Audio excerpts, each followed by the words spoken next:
Hi class, welcome to Illustrator Lab 4. Today the file you're going to need is an Illustrator file called Shape Pathfinder Gradient. All right, and that's because we are going to go over shape tools, Pathfinder tools, and gradient tools. We're also going to cover things like widget, the warp menu, rotate and scale, and transparency tools. All right, so if you have that downloaded, go ahead and open it in Illustrator.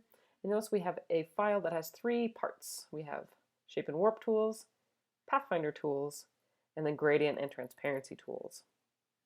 We'll go through these each in their own time. We have two layers. We have a layer 1, which includes our background PNG, which contains our template and our instructions. And then we have layer 2, which we are going to build our shapes on. And some of them are already vector for you, so you just have to do as I tell you with the tools when we get there. All right, so in part 1, we are going to learn how to use the ellipse tool, the rectangle tool, the polygon tool, and the star tool, all in various creative ways.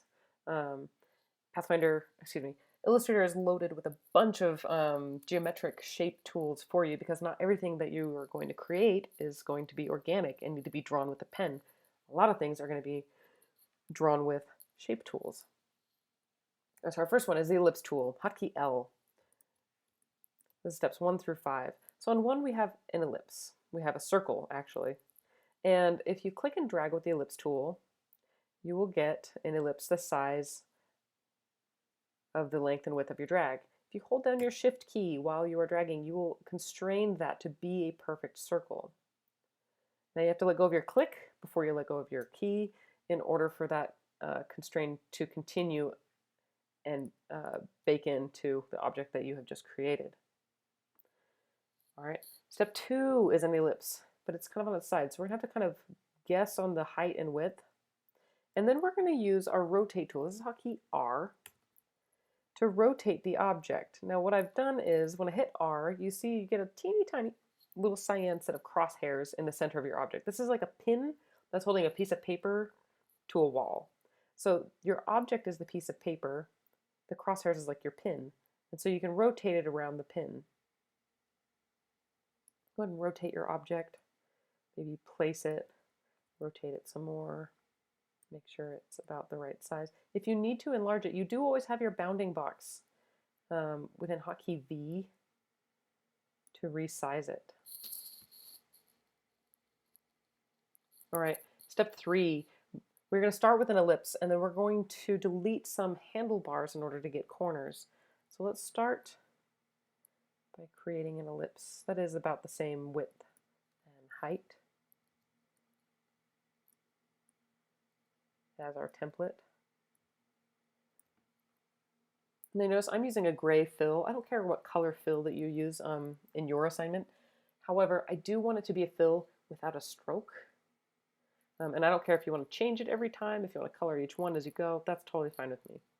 All right, now that you have an ellipse that covers the width and height of that template shape, we're going to go into our anchor point tool, which we used previously when we were in the pen tool. We use Shift C and click on our topmost and bottommost anchor points in order to delete their handlebars. And so we get that kind of nice almond shape. In the same vein of thinking, we are going to do the step 4, starting with an ellipse and then using our anchor point tool. So this time, instead of starting an ellipse and dragging, from the corner down or corner up, I want to drag from the center out because I think I can guess where the center of this little circle is going to be. I'm going to put my cursor there. I'm going to start clicking and dragging. And then I'm going to hold down my Option key so that I'm dragging it from the center outwards. If I hold down my Option key and my Shift key, I'm going to create a perfect circle from my center outwards. Remember to let go of your click before you let go of your keys. And then we're going to use hotkey A to move a single anchor point all the way to the tip. And then use our anchor point tool, Shift C, to click and delete the handlebars. And now we have a raindrop. Our step 5 is the raindrop plus a couple steps. All right, first thing we're going to do is we're going to create an ellipse that is as wide as the heart and places our leftmost and rightmost anchor points at kind of the wide part of the little lobes of the heart. So go ahead and create a perfect circle where your leftmost and rightmost anchor points are at the wide points of the heart. Next, we're going to use our hotkey A. We're going to move one anchor point, our bottom anchor point, down into a point. Use Shift C to rid ourselves of the handlebars so we have a nice corner. We're going to use hotkey A again, a direct selection tool, to bring this anchor point down to the center where the heart splits. Now, if I use hotkey A still to try to turn this handlebar, I can only get about half of my heart correct. The other half has to follow this handlebar. The curve is forced by this handlebar to continue downward. So we're going to have to enter our Shift C, our anchor point tool, in order to break those handlebars relationship and pull that path up and around. So there's a good many things you can do with the ellipse tool to start a shape. Next, we'll move on to our rectangle tool. This is hotkey M, and it gets that from when Photoshop created the rectangular marquee tool, so M for marquee. All right. Step number 6, we're just gonna, with hotkey M loaded, we're just gonna click and drag, and we will get a rectangle. Same as the ellipse tool. If you hold down Shift, you'll get a perfect square. We'll do that in a minute. Next, we're going to try to this little parallelogram on step 7. We're going to click and drag to get the height and the width correct. And then we're going to use hotkey A to select our rightmost 2 anchor points and move them downward into place. All right, in step 8, we're going to create a rectangle, hotkey M, that is the height and width of our template. And then we're going to learn a new tool called the scale tool. So if right now, if you have the entire object selected, everybody select all of it with hotkey V. If you hit S for scale, you get another little target point, that little crosshairs in the center of an object. And now if you click outside of your object and drag around, it will scale it around that pin in the paper. All right. We don't want to scale all of the object because part of it is already the height that we wanted. We clicked and dragged it that way. So instead, we're going to just select our 2 rightmost anchor points, hit S for scale. It's going to put the crosshairs in the mathematical middle between our selection. And then when we click and drag, we can scale it down to the correct height. All right, so you can scale and you can rotate and you can move just pieces and parts of shapes in order to make them a little bit more unique. All right, in step 9, go ahead and hit hotkey M for rectangle tool. We're going to start with a square. So make sure it is about the same, make sure it is the same height and width as the template. Next, we need to round the corners. Now this is a job for widgets. That's what these little funny circles are that appear on the inside of a corner of an object. And they don't have to be a rectangle. It could be any object that has corners. It will have widgets. All right. Now, if you don't see widgets, you need to come up here to View and make sure that you can view corner widgets from this drop-down menu.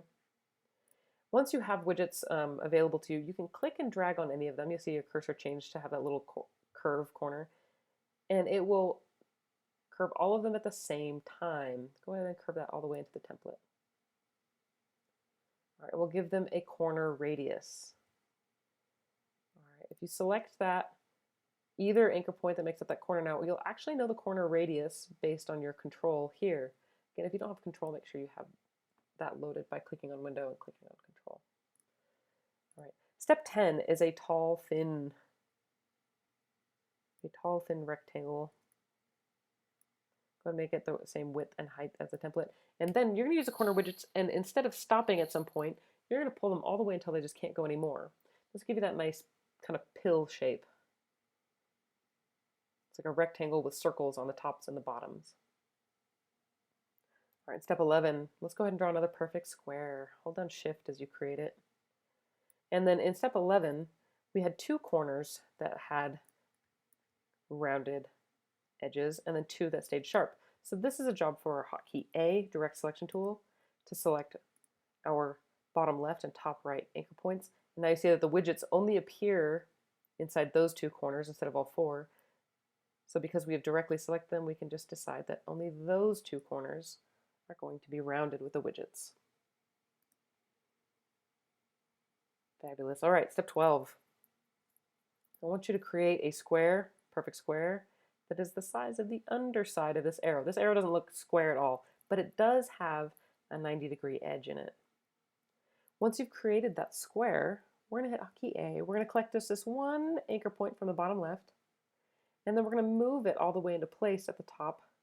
It's going to cross over its own self at the top of this arrow. Now, if you hold down Shift, it will constrain your movement to a 45-degree angle, which is exactly what it is in the template. And then you can gently resize it until it covers the template a little better. All right, step 13. This is the first time we're going to use the warp tool. The warp tool allows you to add kind of a filter onto a shape that you've drawn. You should be familiar with these if you've ever used like older PowerPoint text. You can add arches and bulges and squeezes and all sorts of interesting things to your shape. So we're going to start with our rectangle tool, hotkey M. We're going to draw it the same height and width as our template. And then we're going to come up here to Effect, down to Warp, and across to, we'll start in Arc. Once you're in the Warp dialog box, you can change which warp you are previewing. So that's why we went into Arc right away, even though I know this is not an arc. This is, in fact, a flag.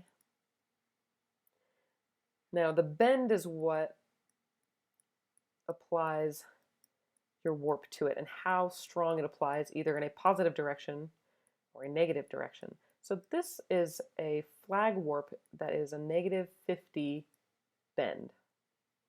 When you're done, I want you to hit OK. There's fun distortions you can play with later. But you'll notice as soon as you hit OK that your path, the anchor points, and the path of your object are still where you originally drew them. This is a preview of the warp. That's because if we were to rotate this object, or scale this object, or even, I'm going to go back just a couple steps, or even move an anchor point of this object, it wants to continually apply that same preset of your warp. All right, now this can be handy in some cases, but in most cases, once you warp an object, you want it to actually have a path that follows this new shape that you've created. So in order to do that, we're going to come up here, Object, and Expand Appearance. And what that does is that bakes in that new path to follow the new shape. All right, that was step 13.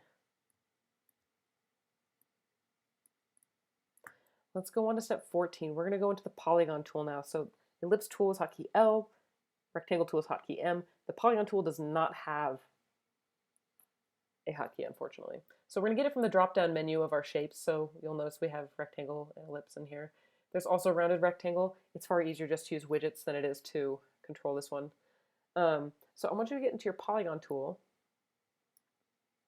And when you click, I want you to click once anywhere on your file, and you'll get a little dialog box that asks you what do you want the radius of your polygon to be and how many sides do you want it to have. Let's choose 15 pixel radius and 6 sides. I don't know if 15 pixels is actually going to be the size of our hexagon.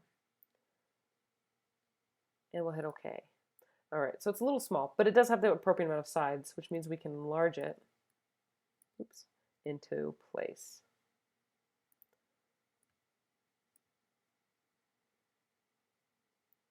All right, if you're in your polygon tool, instead of clicking and then deciding a radius and deciding a size, what you can do instead is click and drag.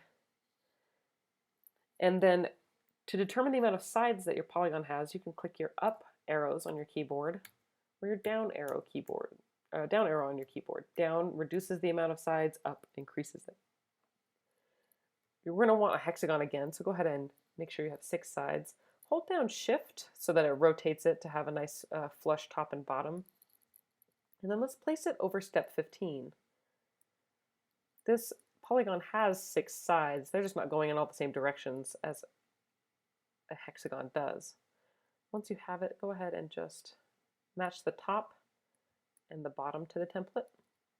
And then we're going to scale our leftmost and our rightmost anchor points, so hotkey S for scale, into place at the center of that little hourglass.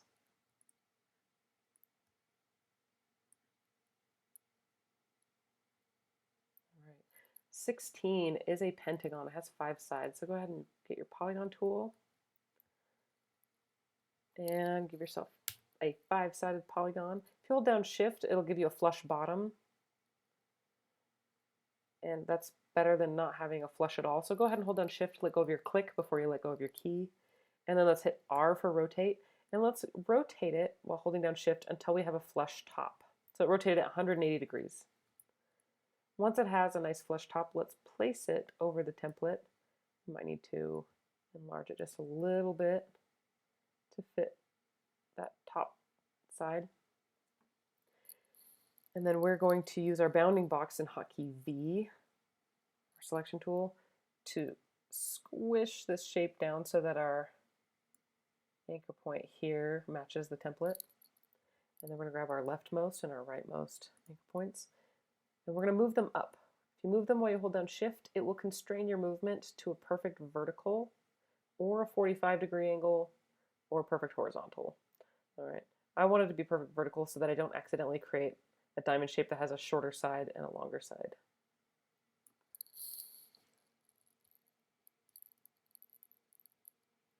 All right, there we have it. Nice little diamond, little tabletop diamond.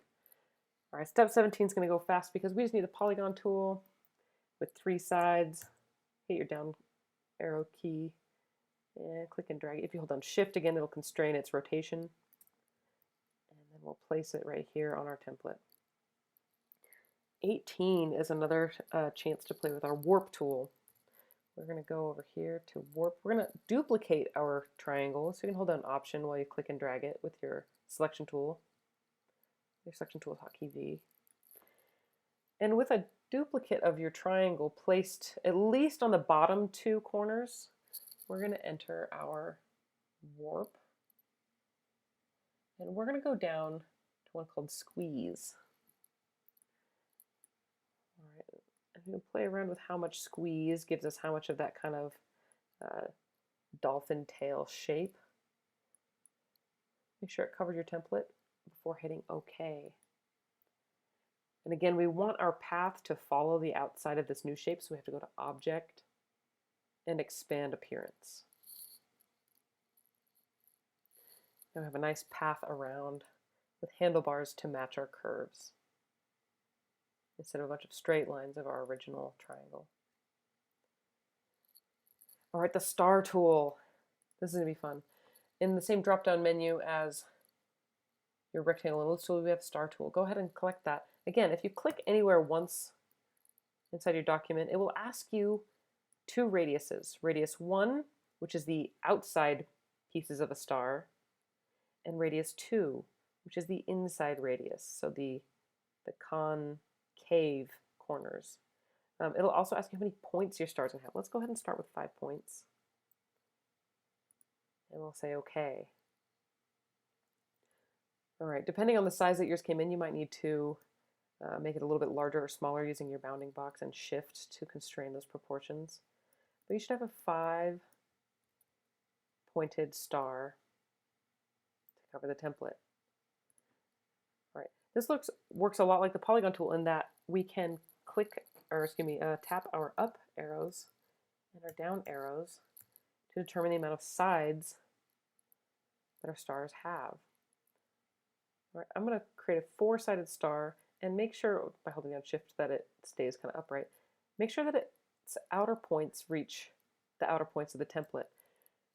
Once I've done so, I can select the 4 anchor points on the inside with my white arrow key, hotkey A, and then use Scale and Shift to bring them all towards the center at the same rate.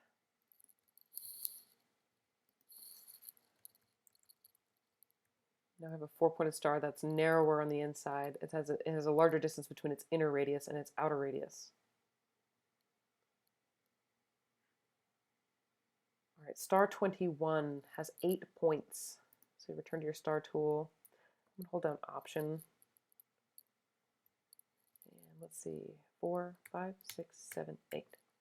I'm going to create a star that has the same outside radius that I'm looking for. And then before I do anything, I'm actually going to duplicate this star into steps 22 and 23. We'll use the same one because they all have 8 points. We'll change where the points are, but at least we'll have something to start with. All right, now in step 21 on the template, the inside of every other point is far nearer the center of the object. So we're going to have to collect every other inside point, these 4, and then use our scale tool and shift to pull them towards the center. I might need to select their counterparts, these 4 inside ones, hit S for scale, and make them a little bit larger in order to cover the template a little more accurately. So holding down Shift is kind of constraining in your shape creation, also in shape movement or anchor point movement. It's also constraining in scaling and rotating. So Shift is just kind of a go-to constraining hotkey. All right, star for 22. This is a job for widgets because we have corners where we want nice rounds. So with star 22 selected, I want you to hit hotkey A, and you'll notice that all of your widgets appear. Now, if you have a shape that has maybe 40 or 50 corners, the widgets will not appear because that's too much for Illustrator to preview. You may still round the corners, but you'll notice that if you have a really complicated shape, they won't show up anymore. So in step 22, we have few enough corners that we can still grab the widgets and round them all the way down. I have to enlarge my object and rotate it into place using hotkey R.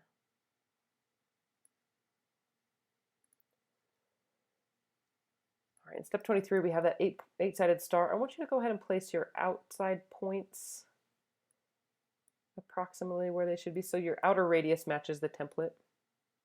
Now your inner radius, we need it to be much narrower, much closer to the center of the object. So instead of using hotkey A and selecting 8 different points, we're going to use the lasso tool. This is hotkey Q.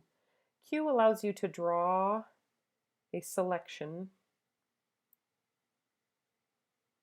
and it collects any anchor points that were inside your little loop, your little lasso. Now if I switch to hotkey S, I can scale just those ones. If I hold down Shift and click and drag inwards, I can just adjust those anchor points instead of all of my anchor points. All right, once finished, go ahead and select the whole object with hotkey V. Let's go into a warp. We're going to go into Effect, Warp, and Twist. They say you can twist it a little or you can twist it a lot. It's probably going to be around 50%, or negative 50%, excuse me. Before you hit OK, and then we bake in those new lines by going to Object and Expand Appearance. Feels kind of like a sea urchin.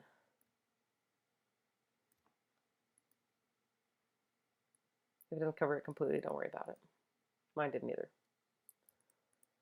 All right, so those are a bunch of ways to use the shape tools, ways to manipulate shapes using hotkey A, direct selection to move just single anchor points or a couple, to scale, rotate, and use widgets in order to make creative things beyond just a plain circle or square or hexagon or star. In part 2, we're going to talk about Pathfinder tools. Now we're going to need a palette for this one. This one's in your drop-down window here, or I guess you need a window for it. Window, and then Pathfinder. All right, go ahead and click that. I'm going to collect mine from over here. Now inside Pathfinder, we have 2 sets of tools. We're actually going to use shape modes today. We're not going to go into Pathfinders. We're going to go into shape modes. So below we have a bunch of objects, and these are vector. You can click on them. We have a bunch of vector objects. And we're being asked to use different Pathfinder tools to create single objects out of the following shapes. So this object here is made up of a pill shape, which was probably a rectangle with widgets, and then 4 ellipses. I click and drag over all these objects and use Unite, come over here to my shape modes. If you hover your cursor over any one of these, it will likely tell you what it is. This first one is Unite. All right, it looks like two boxes that have been glued into one. So if I select all my objects and click Unite, it combines all of my objects into one. And this one has a totally new path around it that includes all of the outside paths of the objects that made it. Let's do that again. Let's do that again with this next set of, we have three objects here. Unite. And now why did this one turn light gray when this one turned dark gray? That actually has to do with whichever shape is on top. Whichever shape is the frontmost shape in a selection that you have. All right. It will turn that color if you unite them. All right, next, let's go ahead and grab these four shapes, and hit Unite. We're going to have like a silhouette of a goblet. What I want you to do once you have this is we're going to use widgets in a couple of corners to smooth out some of the path. So I want you to hit hotkey A and select these two corners on the rim of the goblet and smooth those out. And I want you to go ahead and select the two corners on the bottom of the goblet, smooth those out. And the two corners where the stem meets the base, and smooth those out.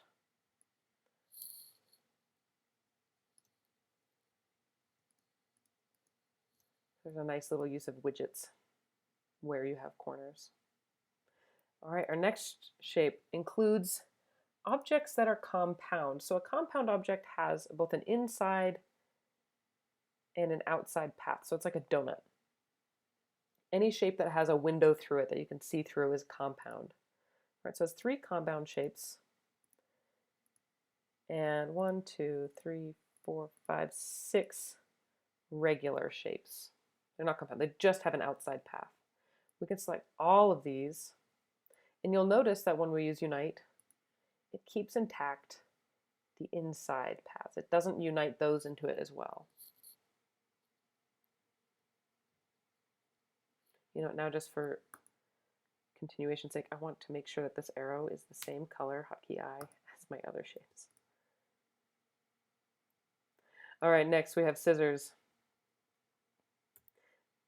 And this one's going to turn light gray as well because the light gray object, this front shear, is on top of the entire group.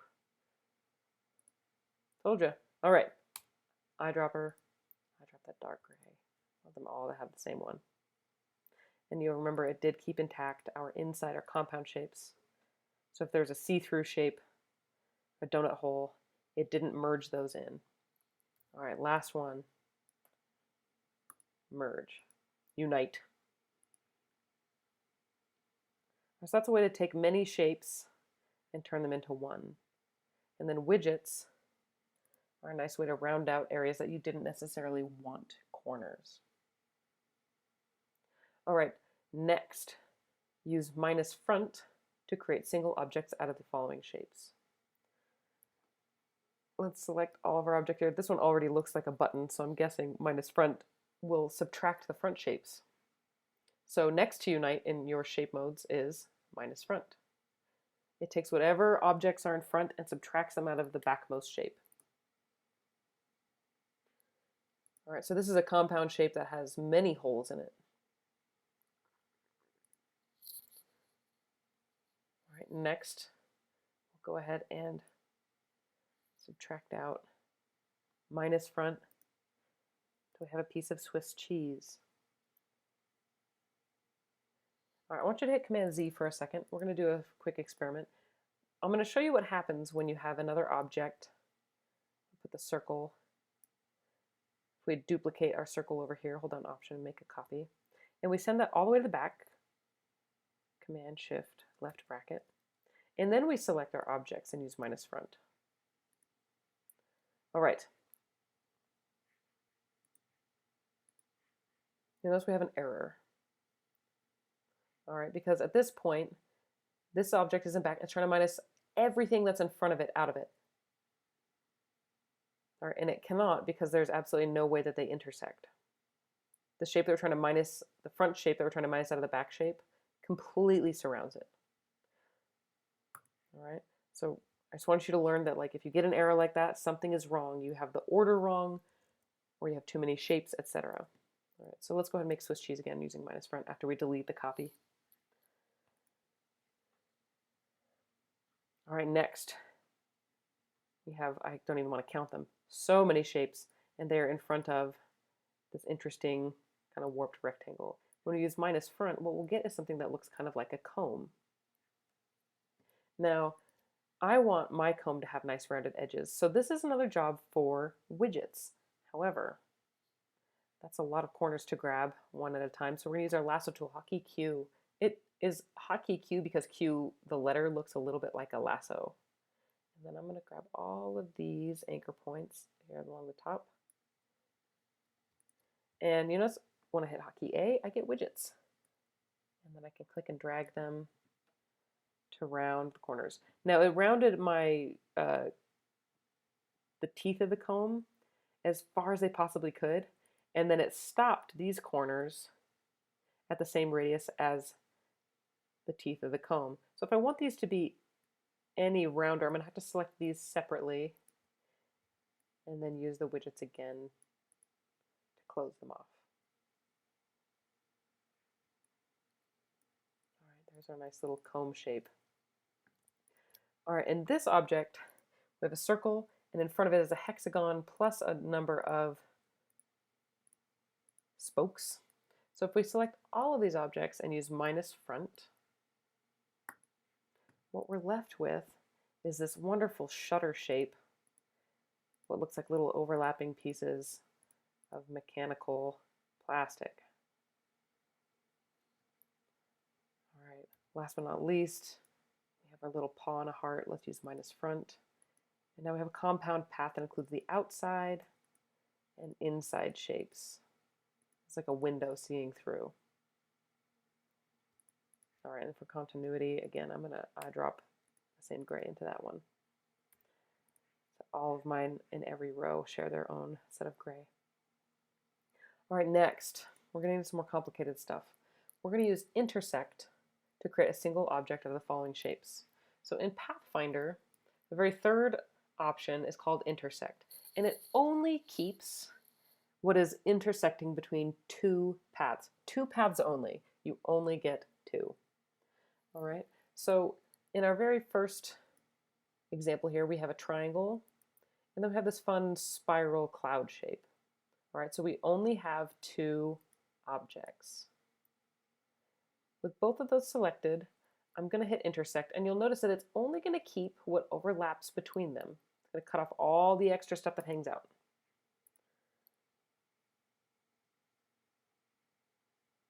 All right, next is we have this fun water shape with a rectangle top and that cute little whale tail shape. Now the whale tail or the dolphin or mermaid tail shape, it is a compound shape.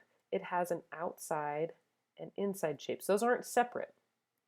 If I drag them over the white, you'd kind of see them changing as we see through to what's behind them. All right, so this is a compound shape plus a solid background shape, but we still only have two. All right, so I'm going to select both of them and use intersect. And then what I get, it keeps intact my compound shape and then cuts away all that extra rectangle that was behind and all of the tail that was below. Only keeps what's intersecting. All right, finally we have a water drop shape and a very complicated, this is another compound shape. It has an outside path and then it has many, many inside paths. But it is still one single object. Remember, we only get two. So with these two selected, we can use intersect. And it gets sort of anything that wasn't overlapping. So all the extra stuff to the sides and the bottom. And then I will eyedrop this to make it match.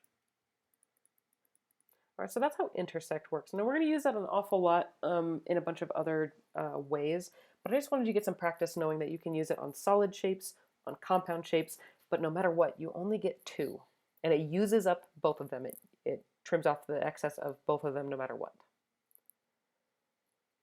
All right, so that covers our three important shape modes. Pathfinder Tools, we have unite, minus front, and intersect. Now the opposite of intersect is exclude, and it keeps the opposite of what we just did. It keeps the outsides. So just keep that in mind if you ever need to kind of do the reverse action. All right, so we've learned some ellipse tool, rectangle tool, polygon tool, star tool, and then some of our Pathfinder tools. The next part of our lecture is going to include gradients and transparency tools. So I actually don't need Pathfinder anymore. I'm just going to click X on that. And we are going to be asked here to use linear gradients, radial gradients, and freeform gradients to recreate these little objects that are shown on our PNG. All right, our squares are vectors, so we're going to use those to make the copies. What's happening here, what these icons are, is they're representing our gradient tool. So in this gradient, we have a white color stop or a white slider and a black color stop or a black slider. I might say both. And the small diamond in between them is their midpoint. So the very middle between white and black is occurring in the middle of the gradient bar. So a linear gradient goes in a line, a straight line. It doesn't matter if it's horizontal or diagonal or vertical. All right. A radial gradient, when we get there, you'll see it will go in a radius. It goes in a circle from the center out or from the outside in. And freeform, we'll get there too. Let's start with the linear gradient. What we need is we have a gradient palette, all right, a gradient window. This is a lot like Pathfinder. You're going to get it by window and then selecting it from your drop-down menu. All right, in the gradient palette, we have some options. If yours shows up only like this, it's very, very small, you can go ahead and show options in order to get the rest. All right, with this object selected, so let's select our first square next to 1A. We're going to recreate this gradient. I want you to click the gradient icon inside the gradient palette. It's this little white to black square. All right, and this is actually going to fill our square with the exact gradient that we want. It goes from white, a white color stop or a white slider, to black, with the midpoint in the center. All right. Now, why all the fuss of here, this icon on our PNG, if we don't see it? That's because along with the gradient palette, we have a gradient tool. So if you hit hotkey G, you will see the very live gradient happening on your object. Anywhere that you click and drag, you will start and stop your gradient. You can click outside of an object entirely or inside of an object entirely. But in the end, we want it to go from white on the left to black on the right. Now if you hold down Shift, it will constrain, it's that wonderful constraining tool, all the way horizontal. And that is step 1A finished. We have a nice recreated gradient. All right, 1B. This gradient is going to have color information. So by default, gradient will always give you a white to black flow. In this case, we're going to need to, let's go ahead and fill it first with our white to black gradient. So we start with a gradient.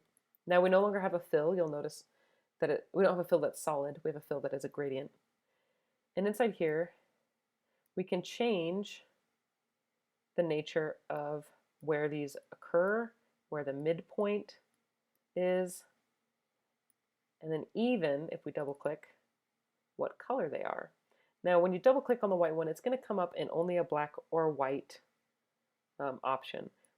In order to get our other colors, our RGB or CMYK, you're going to click on these three little bullet listed items up here and go ahead and select RGB. That's red, green, blue.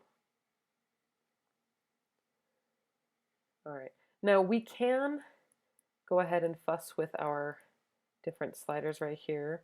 And you probably will when you're eyeballing your own illustrations. You're trying to find your own color that you really, really want.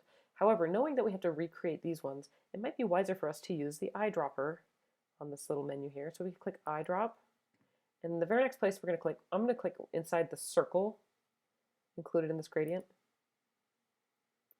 And then I'm going to do the same thing with my black. I'm going to double click, select my eyedropper, and then go down here and click my dark blue. Once I have both colors loaded, I'm going to hit G for gradient. And then I'm going to click, hit G for gradient. And then I'm going to click and drag my gradient in the direction shown in the template. So it's going from the top left corner to the bottom right.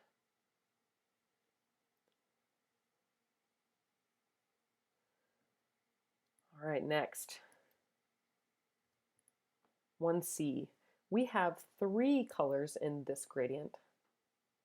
And our midpoints aren't exactly in the middle between our different color stops or color sliders. They're slightly pushed. So we're going to learn a couple things. First, let's go ahead and fill this with the previous gradient. Once you have this gray square selected, just click on your previous gradient, the blue to blue.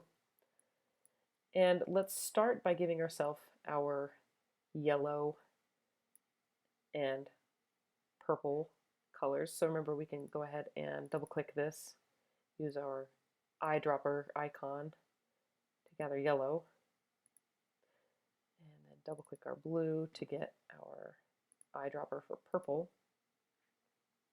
And now in order to get a third color stop, we can either duplicate one of the current ones by holding down Option and sliding it inside the gradient tool, the gradient palette, or we can click anywhere between them below the gradient and it will give us the color that occurs right at that vertical.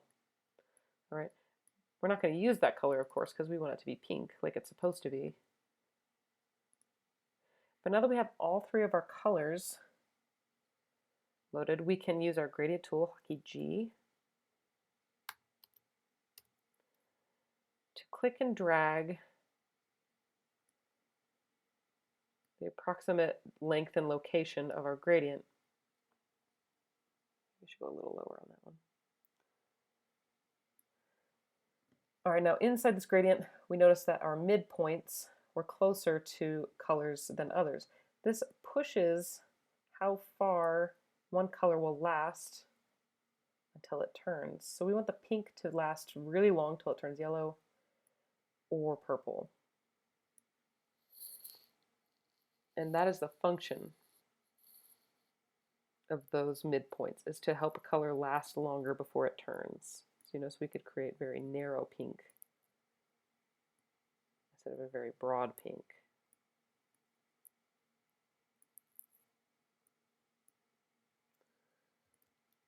All right, so those are linear gradients. Linear gradients go in a straight line from A to B to C, or A to B. Or if you ever need to get rid of a slider at any point from a gradient, you can always just click on it and drag down like you're picking laundry off of a clothesline. You cannot do so with only 2 left because you need at least 2 colors to have a gradient. But in case you ever accidentally created more than you meant to, you can always just click and drag and pull those off. All right, in the next step of our template, we have 2A, 2B, and 2C. Use radial gradients to recreate the object shown below. So now instead of just having a straight line with a midpoint and 2 colors, we're going to have a radius to deal with. That's what this dotted line is on the template. So I'm going to start by collecting this square as a selection. I'm going to hit I for eyedropper, and I'm just going to get my white to black linear gradient just to start, because I know I'm going to need white and black in my radial gradient. And then in my gradient palette, with my object selected, I'm going to change it from a linear type to a radial type. All right, now this placed white in the middle and black on the outside. If for some reason this came in opposite for you, or it does in the future, you can reverse the gradient with this little icon right here, so it switches which is the inside or the outside. All right, once you have the white on the inside, the black on the outside, you're going to hit hotkey G. You remember to get to your gradient tool. So this is the gradient palette. Hotkey G gets you to the gradient tool. It's here in your toolbar. And once you hover your cursor over an area where your gradient is occurring, you will see the same kind of tool that is on the template. We see the bar from white to black, we have a midpoint, and then we have a couple other pieces of information. All right. I'm going to move my midpoint here, and then it looks like my template, it's a little bit larger. So I'm going to have to enlarge that by grabbing this. There's a set of 2 circles. So imagine one is getting bigger, which is why they look like 2. And enlarge that radius. So it's happening larger over my object. Now, I'm not concerned where the location of these are, but in case you really did want the location of these icons to be the same, if you wanted your radius tool to be at the top, you can hover your cursor over just any empty part of the dotted line and then rotate it. Either way, it's going from the center out, no matter which direction that bar is facing. Okay, so that's 2A. 2B, let's select our gray square. And let's eyedrop our 2 colors, the linear blue gradient from step 1B. And then we'll change it again from linear to radial. All right, in this gradient, we have a radius, but our center of our radial gradient is not in the center of the radius. It's not in the center of the circle. It is pulled further towards one end. So let's get hotkey G. Let's rotate it so we know that our blue is towards the outside. Let's enlarge it using the double circle to make it larger, like it does with 2B, how it kind of comes outside of our square. And then we're going to grab this teeny tiny little black center point, and we're going to stretch it. If I click it just so, of course I'm not going to be able to click it.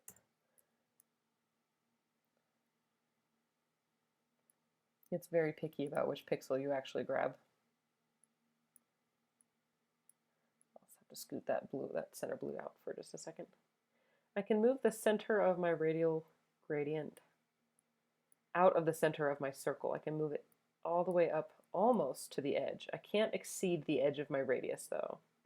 So I'll go almost to the edge, and I'll put that blue back next to it.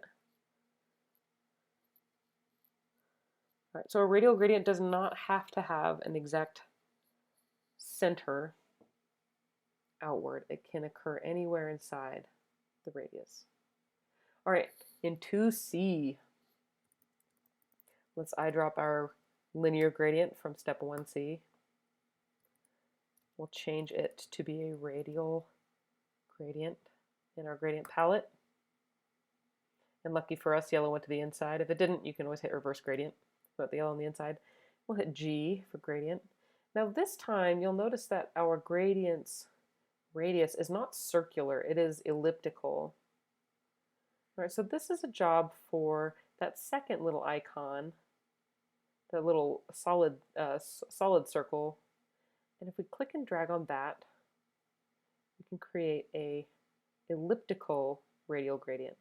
And then we can hover a cursor over anywhere on the dotted line, rotate, grab the black square in the end, enlarge, and then you can change the location of the midpoints to be more in the center of the 3 different color stops or the 3 different color sliders so it matches the template.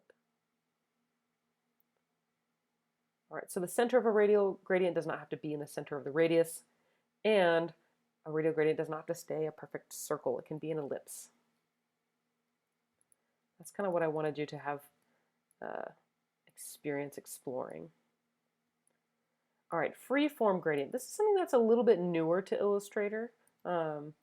This allows you to have colors, multiple colors inside a gradient, and each one has a small radius that extends, and then past that they have to interact with the other color stops wherever they occur in the object. So this isn't in a circle, this isn't in a line, this is exactly where you decide to put them. So in our very first gray square here in 3A, we're going to go to our freeform gradient tool. It's the 3rd type here. And if you click on that, it is going to automatically load you with a bunch of different colored stops. All right. It tries to predict based on the rest of your document what you would like.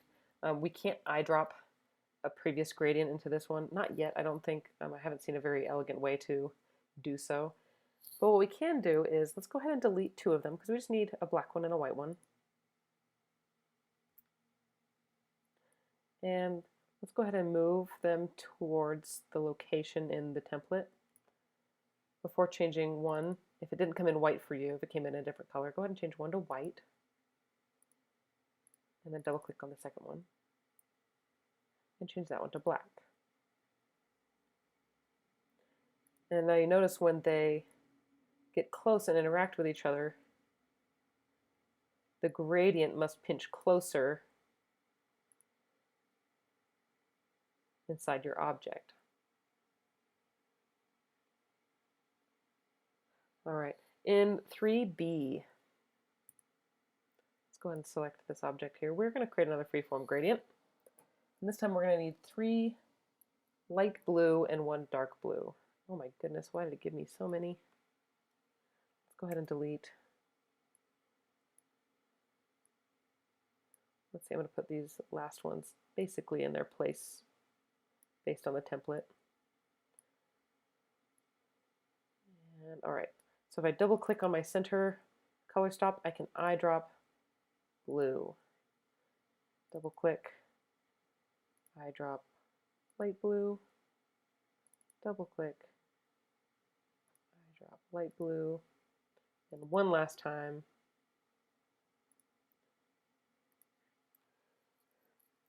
All right, now our template looks, or excuse me, our example here looks different than our template, and that's because if you look, the relative size of each color stop, how much its influence is sized, is different on the 3 small blues as it is on the large blue. So we're going to have to go to our large blue stop, and grabbing that double ring, that double circle for radius size, we're going to have to increase the radius size, and let's see, we'll move that back to where it's supposed to be in the template. And then you watch as its influence spreads into the areas of the other colors because it has a larger radius.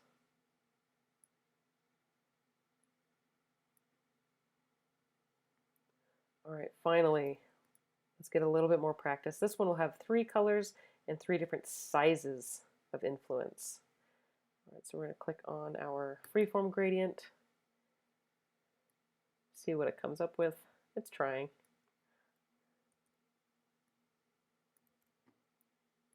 We need a blue,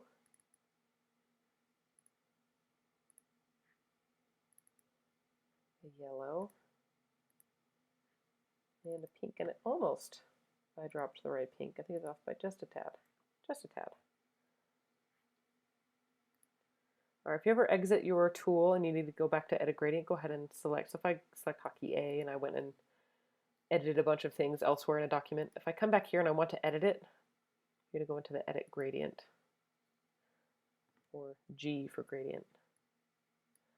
And then we'll try to match our template by placing these and adjusting the size of their influence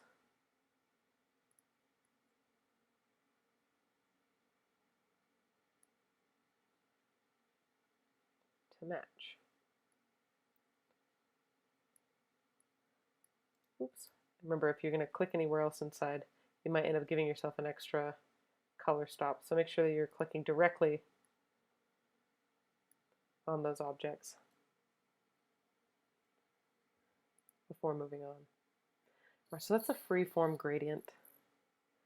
The very last thing we're going to cover today is transparency and opacity. All right, so this is a way to make objects or parts of objects see-through to the pixels behind them. Duplicate 1A, 2B, and 3C. So 1A was our black to white gradient. So we're going to use that one. We're going to eyedrop that. And I think in order to get 2B, we're going to have to actually get a duplicate of this one, because if we eyedrop it, it'll just be from the center out again. So we'll go ahead and duplicate, holding down Option to duplicate my object, and Shift to drag it just vertically down. I'll just delete the gray. And then 3C, that's the one we just worked on. So we'll hold down Option and Shift and duplicate that object here. All right, in 1A, I have changed the entire opacity of the whole object to be see-through. So we're going to go to a transparency palette. And if you don't have that, you can always get that through Window and Transparency. And then inside Transparency, we're going to keep it at a normal blending mode, and we're just going to change the opacity to 50%. All right, now this object is see-through on both sides.